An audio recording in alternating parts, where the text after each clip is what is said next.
बिस्मिल्लाहिर्रहमानिर्रहीम, अस्सलाम वालेकुम नाज़रीन। तीन रुकनी रिपोर्टर्स बेंच एक बार फिर आपके सामने हाजिर है और मैं हूँ बिशारत राजा। आज 31 जनवरी है जी। इस्लामाबाद हाई कोर्ट से एक अहम फैसला आया है, उस पर बात करेंगे। और फिर उसके बाद जो आज अहम मुलाकात हुई सुप्रीम कोर्ट ऑफ पाकिस्तान में, उस पर बात करेंगे। मुलाकातें हुई। मुलाकातें हुई जी। अच्छा, आगाज़ करते हैं जी इस्लामाबाद हाई कोर्ट से। इस्लामाबाद हाई कोर्ट से दोनों रिलेटेड मामला है। एक उनके चीफ जस्टिस की तकर्रुरी का मामला है, दूसरा मामला है इस्लामाबाद हाई कोर्ट से 9 मई के ऊपर आने वाले एक फैसले का। जी, कहा जा रहा था कि 9 मई के केसेस जब अदालतों में, सिविल अदालतों में आएंगे तो बहुत सी चीज़ें जो मीडिया पे बताई जा रही हैं हकीकत वैसे नहीं निकलेगी।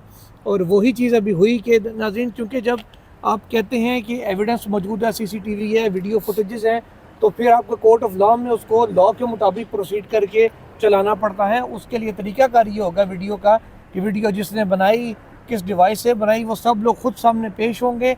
उसका फ्रेंसिक होगा, ओरिजिनल चीज़ का, कॉपी का फ्रेंसिक नहीं हो सकता, इंटरनेट से डाउनलोडेड चीज़ का फ्रेंसिक नहीं हो सकता।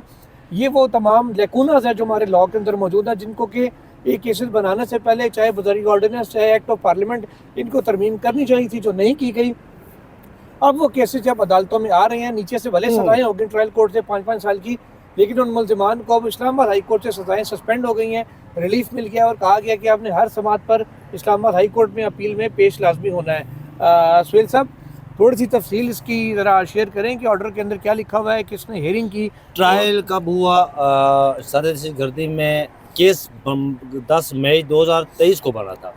हाँ जी, और ट्रायल हुआ वहाँ पर। सजाएं दी गई जी 5 साल सज़ा और 10 माह में कैद व मशक्क़त, इस तरह की सज़ा। 22 नवंबर 2024 को मजमूई तौर पर 5 साल और 10 माह की कैद हुई थी। और एफ़आईआर में ये फ़ैसला जो है, फ़ैसले में ये सारी चीज़ें रिप्रोड्यूस हुई हैं। एफ़आईआर के मुताबिक मुलजमान पर फैज़ाबाद में पुलिस पर हमले और पुलिस चौकी जलाने का इल्ज़ाम था। जी जी जी। रिकॉर्ड के मुताबिक एक भी मुलजम जाए वकुआ से गिरफ्तार नहीं किया गया। वकील के मुताबिक दहशतगर्दी की दफ़ात से बरी भी कर दिया गया है इनको। हाँ, ATC की दफ़ात से बरी हुए थे। हाँ, ATC की दफ़ात से भी बरी हो गए और फिर छोटी सज़ाएँ दी गई। तो छोटी सज़ा जब होती है तो वो मुअत्तल आसानी से हो जाती है। तो इसी बुनियाद पर मुअत्तली की इस्तदा की गई थी। प्रोसिक्यूटर ने कहा जी कि ट्रायल कोर्ट ने CCTV और दीगर शवाहिद की बुनियाद पर सज़ाएँ दी हैं और उन्होंने सज़ा मुअत्तली की मुखालफत की थी। लेकिन चार्जशीट के मुताबिक सज़ा पाने वाले 10 में से 5 मुलजमान अफ़गान शहरी हैं। अब इन लोगों की सज़ा मुअत्तल करते हुए ये कहा गया कि मुलजमान अपनी शहरियत की तस्दीक के लिए असली शनाख्ती कार्ड जो है वो deputy registrar supreme court high court को जमा करवाएंगे और अफ़गान शहरी होने की सूरत में डिप्टी रजिस्ट्रार शनाख्त के दस्तावेज़ात अपने पास रख लेंगे और तमाम अपील कुनंदगान को हर समात पर अदालत के सामने पेश होने का हुक्म जस्टिस मोहसिन अख्तर कियानी साहब के साथ दूसरा कौन था? देखें, ये जस्टिस मोहसिन अख्तर कियानी और जस्टिस सरदार इजाज इसाक खान जो कल 2 यहाँ आए थे, जो कल 2 सुप्रीम कोर्ट आए थे, उन्होंने ये केस सुना है। नाज़रीन, एक बात आपको बताएं कि सबसे पहले जब इसका जब इसका ट्रायल चल रहा था तो इस्ताद दहशतगर्दी में तो ये कहा जा रहा था, जिस तरह सोल साहब ने बताया जी, कि बहुत कुछ हो जाएगा जी, ये नाकाबिले तर्दीद शवाहिद, बल्कि आज भी यहाँ पर नाकाबिले तर्दीद शवाहिद दुख दर्द का दुखड़ा पड़ा गया जो 15 मई को एलामिया हुआ था, उसका दुखड़ा ख्वाजा अहमद हसन की तरफ से, हुसैन की तरफ से। तो फिर जस्टिस जमाल मधुखेल ने पूछा था उनसे कि आपको इससे इत्तेफाक नहीं है, वो दुखड़ा, तो उसी दुखड़े को बिशारत साहब बंदे भरी नहीं हुए और ऐसा नहीं है कि उनके खिलाफ शवाहिद नहीं है, शवाहिद होंगे। कम सजा थी इसलिए मुअत्तल हुई है, क्योंकि 2 साल तो उनको वैसे ही गुजर चुके हैं। तो अपीलों पे 2 साल और लगे तो कल को भरी होना होगा तो उनका नुकसान होगा। इस बुनियाद पे वो अभी मुल्क से बाहर नहीं जाने दिए जा रहे। वो कहीं वो हर सामने आएंगे, थोड़े ठहरे हैं, पूरा आने दें, पूरे फैक्ट आने दें ना। ये भी नहीं तासुर जाना चाहिए कि उन्होंने कुछ नहीं किया था। वो जो लेकुनाज हैं कि उन्होंने जाए वकूआ से नहीं पकड़ेंगे। अब 9 मई फरिश्तों ने तो नहीं किया था ना, कोई तो लोग कहीं गए थे ना जी, उनके शवाहिद तो हैं ना। ऐसा तो नहीं है कि मतलब वो आप कहेंगे दुखड़ा था तो खत्म। लेकिन मैं ये पूछना चाहता हूँ आपसे कि सुप्रीम कोर्ट ऑफ पाकिस्तान, देखिए यार, सुप्रीम कोर्ट ऑफ पाकिस्तान जब यहाँ पर जो रमज़ान में लास्ट ईयर जब वो हमजा कैंप वाला जमानत का केस था ना, उसमें जस्टिस जमाल मंदोखेल प्रोसिक्यूशन से सबूत मांगते थे, तो क्यों नहीं दिए सबूत उन्होंने यार? यार वो पिंडी का केस था सब, ये इस्लामाबाद का, दोनों अलग अलग चीजें, एक चीज उसमें में पुलिस रखें। तफ्तीश की काफी चीजें खराब हैं ना, बाज ये लोग बात उसमें है ना, ऐसे हम ये डाल कर रहे दिए, हैं ना। बाज लोग ऐसे डाल दिए जो नहीं थे, तो फिर उनकी वजह से केस खराब होता है। हाँ। ठीक है, बाज उनके बारे में क्या दिया हमने, चाहे वकुआ से पकड़े और वो वहाँ पे उनकी मौजूदगी साबित ना होती हो तो उसका केस खराब होता है। जी। तो इस तरह की चीजें जो है ना वो उसमें आ रही हैं सामने। बहरहाल ये जो ट्रायल कोर्ट में जो जितनी भी सजाएं होती हैं ना जी, ये मैं सोहेल साहब की बात से इत्फाक करता हूँ कि कुछ शवाहिद होते भी हैं, लेकिन ये ज़्यादातर टिक नहीं, आला अदालतों में ये टिक नहीं पाते केस। जिस तरह आज इस्लामाबाद हाई कोर्ट में ये अच्छा, 9 एक मैं मई के मिसाल केस देता में हूँ, पहला जो है ना वो सबूत मिला।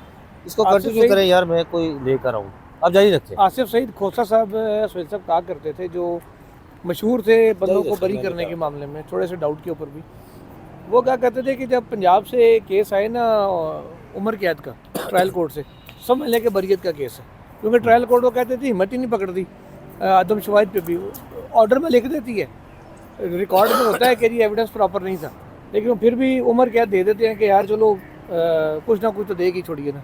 जी जी, वो अगर सजाए मौत का मुलजम है और उसको उम्र कैद हुई तो इसका मतलब है वो बरियत का केस है, वो ऐसा समझती थी। अगर सजाए मौत हुई है तो वो उम्र कैद का केस है। हाँ, और उसमें बुनियाद वो यही ठहराते थे कि जनाब प्रोसिक्यूशन और इन्वेस्टिगेशन, ये दोनों चीज़ें जो है ना इतनी ख़राब हुई होती हैं ना, इन्वेस्टिगेशन बिलखसूस, कि उसमें फिर आपके सामने जो कानूनी शहादत है, आपने तो बुक देख के फैसला देना है ना।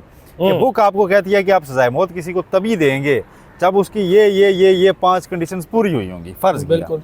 उन 5 में से एक भी पूरी ना हुई और आप जज से कहेंगे जज ना बंदा छोड़े, जज कोई इल्हाम तो नहीं हुआ ना, जज ने किताब के मुताबिक फैसला देना है जी।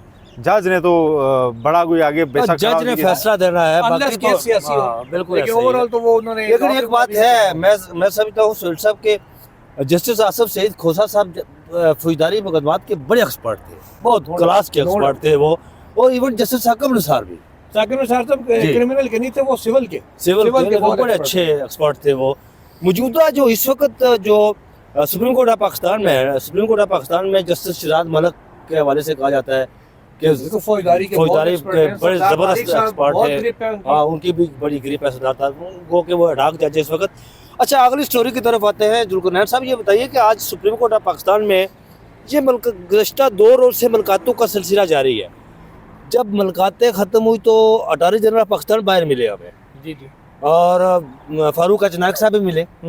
अटॉर्नी जनरल ऑफ पाकिस्तान से मैंने पूछा जी कि क्या इस्लामाबाद हाई कोर्ट में कोई जज बाहर से जो मुलाकातें कुछ तय हुआ? उन्होंने कहा कि प्रोसेस चल रहा है, हो रहा है। मैंने कहा सर कुछ तफसील, कोई हर्डल, बैरियर क्या है? उन्होंने मुझे कहा जी कि मैं बताऊंगा आपको बस, लेकिन प्रोसेस चल रहा है। इट मीन्स कि वो लाया जा रहा है बाहर से। जाहिर है कुछ ना कुछ चीज़ें तो पक रही हैं कि एमी तो नहीं मुलाकातों पे मुलाकातें हो रही। आज भी अटॉर्नी जनरल साहब मिले, वज़ीर कानून साहब मिले, और ये कल 2 जजेस मिले थे। ये मुलाकातों का सिलसिला कोई नया नहीं है, पिछले चंद दिनों में इसने जोर पकड़ा है। हाँ जी, कल भी मुलाकातें हुई हैं, आज भी मुलाकातें, ऊपर तरह मुलाकातें हो रही हैं ना। हाँ, जैसे वो लाहौर से सरफराज डोगर साहब का नाम आ रहा है, मार्केट में गर्दिश कर रहा है। कल भी हमने जैसे परसों भी व्लॉग में बताया था कि यार वो एक तो शहराम सरवर साहब का आ रहा था, एक और भी नाम आ रहा था, तो वो डोगर साहब का नाम आ रहा है। अब चीज़ ये है कि जी कोई लोग कह रहे हैं कि यही शहराम सरवर साहब के हवाले से, हाँ, शहराम सरवर साहब के हवाले से मैं आपको बताऊं कि एक तरफ से ये कहा जा रहा है कि उन्हें लाना चाहिए, लेकिन दूसरी तरफ से कहा जा रहा है नहीं, डोगर साहब को लाना चाहिए। लेकिन डोगर साहब की इस वक्त जो मौजूदा सिचुएशन है वो मजबूत कैंडिडेट है डोगर साहब इस्लामाबाद हाई कोर्ट में लाने के लिए। पता नहीं, हो सकता है कोई तीसरा ही ना आ जाए, ये भी हो यहाँ सकता तो पता है, नहीं हाँ होता। ये भी हो सकता है। लेकिन मतलब- देखना यह है कि Islamabad Islamabad high court bar association और डिस्ट्रिक्ट बार एसोसिएशन और मुल्क भर के वकला जिस तरह कह रहे हैं कि हम नहीं जमीन गर्म कर देंगे, पहले तो ऐसे क्या नहीं छटांगे, और नहीं छटांगे किधर गए जी? जवाब दें, क्या करेंगे वकला? ओवरऑल में आपको कुछ भी नहीं कर इस चीज़ से सकते, हटके कुछ भी क्या नहीं वो उनके सामने पेश नहीं होंगे? पेश होंगे, क्यों नहीं पेश होंगे? अब अगर वो यही कर सकते ना, और क्या कि हम आपको नहीं 26वीं मानते? आईनी तरमीम लाने से पहले यहाँ पर कहा गया था जी कि नहीं छटांगे, और नहीं छटांगे किधर गई? सर इस्लामाबाद हाई कोर्ट पे नज़र रखें, बहुत गहरी नज़र रखें, बहुत गहरी नज़र रखें, होशियार होशियार होशियार। हाँ, बस आगे चलें। होशियार के बाद जाली कानून के कितने केस बने थे? पीका अच्छा सुहेल साहब, आज सुबह मैंने और सुहेल साहब ने मुश्तरका एक ब्लॉग किया था, इसमें तो मेरा कुछ हिस्सा तो रिकॉर्ड ही नहीं हो सका था। अच्छा, ये समझ नहीं आती कि फनी खराबी वो क्या गया कहाँ है? अच्छा, वो पता नहीं गया कहाँ। में कितना हिस्सा नहीं रिकॉर्ड हुआ, कोई आधा मिनट ही नहीं था ना। नहीं काफ़ी सारा था। अच्छा, पहले का पोर्शन ऑलमोस्ट सारी गायब हो गया। ओह मिलिट्री कोर्ट्स वाला 90% एरिया नहीं था उसमें। अच्छा। अच्छा, वो एक चीज़ है रह सब, हम्म। अमीरुद्दीन खान साहब को इतने सवाल करते मैंने कभी भी नहीं देखा था। 2 दफ़ा मैंने उनको खुल के बोलते हुए देखा है। नंबर 1, जब इमरान खान फौजी उसमें नैब वाले केस में पेश हुए, सियासी खान बात साहब नहीं बोल कर रहे रहे थे तो थे वो उनको मना कर रहे थे कि हाँ। खबरदार सियासी बात नहीं कर रहे थे हाँ, ये। बात नहीं करने देंगे। वो उस वक्त खुल के बोले थे। ये आज ख्वाजा अहमद हुसैन साहब को वो ऐसे बोले जी। कि ख्वाजा साहब भी एक दफ़ा देख रहे थे कि मतलब ये एक अजीब सा एक चीज़ है कि जब ख्वाजा हारिस साहब बोल रहे हो वो लंबी लंबी कहानियां पढ़ रहे थे, तो वो खामोश तब रहते हैं। एक दफ़ा भी नहीं बोले वो कि जी ठीक है आगे चलें। ठीक है, आज वो हल्की सी बात, हाँ ये ठीक है ना आगे चलें, ये पॉइंट आ गया आपका। तो इधर तो वो काम ये बड़ा वो लम्हा होता है प्रोग्राम जब बज़ाहिर कोई किसी फैसले पे पहुंच चुका हो। जब पहले से माइंड बना के बैठे हुए हो। अच्छा, करना इसका क्या? मतलब है कि आज बैच सब एक पहले और से चीज़ है। माइंड बनाकर बैठा हुआ है कि हमने ये करना है। राय साहब और एक बात मैं आपको तो बताऊं मैं सोहेल साहब, एक गलत बोल यार रहा हूं। ये बीच में रह जाएगा। जो सेक्शन 1, 2D और 1D का मामला है ना, ये वैसे मुझे जो मेरी अंडरस्टैंडिंग है आज तक की समात राय साहब 2D1 और 2D2 2D2, ये आज तक की जो मेरी अंडरस्टैंडिंग है, ये उसको जो चीफ जस्टिस उस वक्त जस्टिस यही अफरीदी जो नोट लिखा था ना, वो बहाल वही नोट होगा, बाकी वो फैसला बरकरार रहेगा। बज़ाहिर ऐसा ही लगता है। देखें हवाएं जो है ना, इसीलिए वो बार बार हवाएं तय करेंगी। आज डन अखबार भी पढ़िए। हाँ, आपने मुझे बताया था, मैंने और नहीं हवाओं पढ़ी, उसके लेकिन आप एक और ईंट भी देखिए आपका स्टैंड हिल रहा है। नहीं वो नहीं गिरता। आप ईंटों बात की आस पे करें। खड़ा। आप बात ऐसा करें। पे ईंट एक और देखो। ये हर ईंट समझती है कि दीवार मुझसे खड़ी है। चले अच्छा जी, आप डॉन अखबार से आए जी। हाँ, उन्होंने कहा जी कि डॉन ने यह दावा किया कि यूरोपीय यूनियन का जो वफद आया था उसने जो सारे IAF से मुलाकातें की हैं, तो उसने कहा जी कि आप अपने GSP प्लस स्टेटस को फॉर ग्रांटेड न लें। हाँ, और आप काफ़ी सारी इस मतलब ये है कि आपका खतरा है। मुलाकात तो उन्होंने चीफ जस्टिस यही अफरीदी से भी किया, पिक्चर भी सामने आई है। चीफ जी, से, और ये चीफ इसका से, चीफ से। मजे की बात है कि जो एलामिया है वो यूरोपियन यूनियन ने जारी किया, सुप्रीम कोर्ट ने नहीं किया। नाज़रीन, मुलाकातें जो वो वफद आया था उनकी मुलाकातें चीफ्स से हुई हैं। चले। अच्छा, वो हर बंदे अपने आप अपने चैनल के चीफ हैं। हाँ, उसके हाँ। बाद ये मामला तो आगे बढ़ा। नहीं, बात यह है कि उससे क्या भी होगा, लेकिन बहरहाल मुलाकातें तो आज भी हुई हैं, उसका तो बताएं ना। वो तो हम उस पर बात कर रहे थे ना अभी, जो इस्लामाबाद हाई कोर्ट के लिए हुई हैं, तो उनका देखते हैं हम रिजल्ट क्या निकलता है। कि इस्लामाबाद हाई कोर्ट में जुडिशल कमीशन का इजलास नाज़रीन सर पे है। इस्लामाबाद हाई कोर्ट से आमिर फारूक साहब ने यकीनन यहाँ पर सुप्रीम कोर्ट में आना है। अब भी ना आए तो फिर वो शायद कभी भी ना आए। आज अगर मुझे कोई एक बता रहा था जी कि डोगर साहब ने कपड़े शपड़े बांध लिए हैं, बैग शैग बांध लिया, तैयार कर लिया इस्लामाबाद। कोई क्या बता रहा था जी, मियां दाऊद साहब के पता नहीं कौन कौन उसे पूरी मैंने कहा कि थ्रेड लिख रहे नहीं हैं जी वो कि नहीं, उनका मैं मुझे सामान सुप्रीम पैक कोर्ट हो में कोई गया। बता रहा था कि उन्होंने वो बांध ली है, लेकिन बात जो की ना सोहेल रशीद साहब ने वो शार वाली, उसको देखना है कि आगे क्या मामला होगा। लेकिन ये है कि ये सोहेल साहब क्या मामला होगा यार, इस्लामाबाद हाई कोर्ट में क्या वो जो जजेस हैं, 6 जजेस हैं, क्या वो इज्तिमाई तौर पर इस्तीफा दे देंगे? नहीं, मुझे नहीं लगता कि इस्तीफा दे देंगे। देंगे तो नए 6 नए जज आ जाएंगे इसमें। हाँ। इस्तीफा दिए बगैर अगर 5-6 जजेस जो है ना वो हो सकता 4.5 हाँ। स्पीचें करना शुरू कर दें, वो हो सकता है इस्तीफा दिए बगैर। बाहर से किताब तो हर जज करता होता। बाहर से किताब। और ये तो शौकत अली सिद्दीकी साहब के फैसले में भी जो उन्होंने कोई लिखा था जज ना- कहें जी कि हमें जनाब कोई बुला के कह रहा है हाँ कि जी यूं ना करो वो ना करो, हम्म।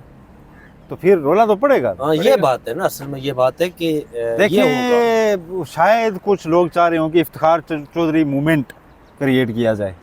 मोमेंटम ना सही, मूवमेंट। मोमेंट बिल्कुल और ऐसे ही है। उसमें कामयाबी हो सकती है। सर नहीं, इफ्तिखार कामयाबी चौधरी साहब की नाकामयाबी। कामयाबी कैसे हुई थी सारी दुनिया को पता है। वो छोड़ दे कहानियां। ये इधर से सर फटा हुआ मेरा, इधर सामने हमें डंडे खाए थे हम लोगों ने। थोड़े वो बीच में से निकला गया था, बाद में समझ आ गई थी सारी कहानी हमें हाँ। कि किसके इशारे पे क्या हो रहा था। वो बस जाने दें, वो जिनको कहते हैं ना कि जिन 4 के सामने इनकार किया था, 4 में से 3 ने कहा था तो डरती हैं सीने हालत है। यार बाद में किताबें भी, यार, मेरी बात कहानियां सुना, सुना किताब भी रही आई है ना, किताब में आई है, उसमें भी जिक्र है जनाब कि वो उस जो तारीख चली थी उसके पीछे कौन था। मोहतरमा बेनज़ीर हाँ। भुट्टो ने पाकिस्तान आने के बाद पता है उस तारीख से क्यों लागू गई थी, पीपल्स पार्टी थोड़ी 1 स्टेप अवे चली गई थी। मोहतरमा बेनज़ीर भुट्टो ने, ये किसी बावसूख बंदे ने मुझे बताया कि आके हालात देख के आपने करीबी लोगों से कहा था बहुत करीब होने की ज़रूरत नहीं है, जी, ये तहरीक कोई ऐसी भी अदलिया की आज़ादी की नहीं है।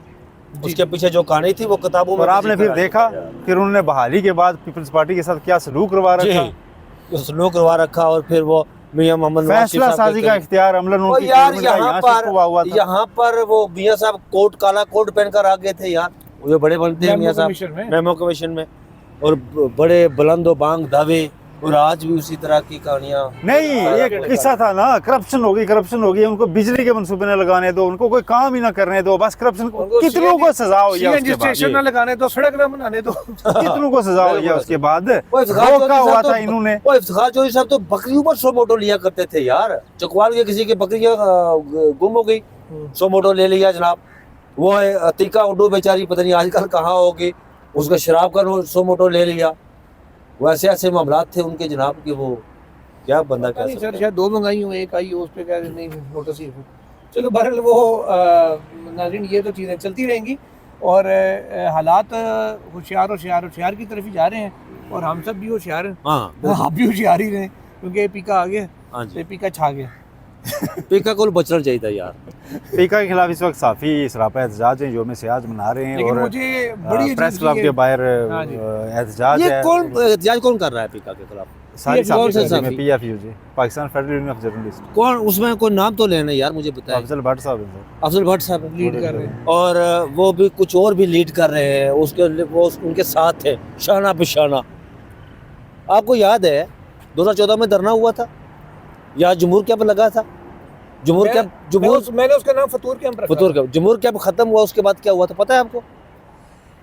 जमहूर कैंप खत्म हुआ, 2014 का धरना लपेटा गया, जमहूर कैंप खत्म हुआ तो तीसरे दिन जमहूर कैंप के कायदीन मियां मोहम्मद नवाज शरीफ साहब के साथ अमेरिका के दौरे पर थे। सर मैंने तो उस टाइम भी कहा था कि ये एक ठीक है। फतूर कैंप है, कि एक पार्टी अगर 2-3 जमातें धरना दे रही हैं तो सहाफ़ियों का ये काम नहीं है कि कैंप लगा के बैठ जाएं, कचरा में इनके धरने के नतीजे में मार्शल लॉ लग जाएगा, हम पे पाबंदियां लग जाएंगी, ये हाथों वो। की जंजीर बनाई थी कि हाँ। इसके सामने खड़े हूँ। हाँ जी, मतलब ये अजीबो-गरीब से जाहिलाना किस्म के फैसले थे जो उस वक्त की क़यादत ने किए थे, जो साफ पता चलता है कि पॉलिटिकली मोटिवेटेड थे। आई ऐसा ही मीन है। मैं उस वक्त भी मैं उस ग्रुप का हिस्सा हूँ अभी भी, भट्ट साहब के पैनल का, जर्नलिस्ट पैनल का। मैंने तब भी कहा था ये फतूर कैंप है, मैं आज भी उसको जमहूर नहीं फतूर कैंप कहता हूँ। फतूर कैंप तो बहरहाल ये उनकी मूवमेंट चल रही है, वो मूवमेंट चलाते रहें, हम अपने एंड से देखेंगे कि हम उस मामले में क्या कर सकते हैं क्या नहीं। तो वाइंड अप करें सर, या कोई है माल बेचने को? बस यही है। राय साहब के स्टैंड को काफ़ी झटके आ रहे हैं, आज कोले आ रहे हैं। ये हवा चल रही है ना, जी सर, इसीलिए वो- इजाज़त दीजिए नाजरीन, अल्लाह हाफ़िज़। अल्लाह हाफिज़।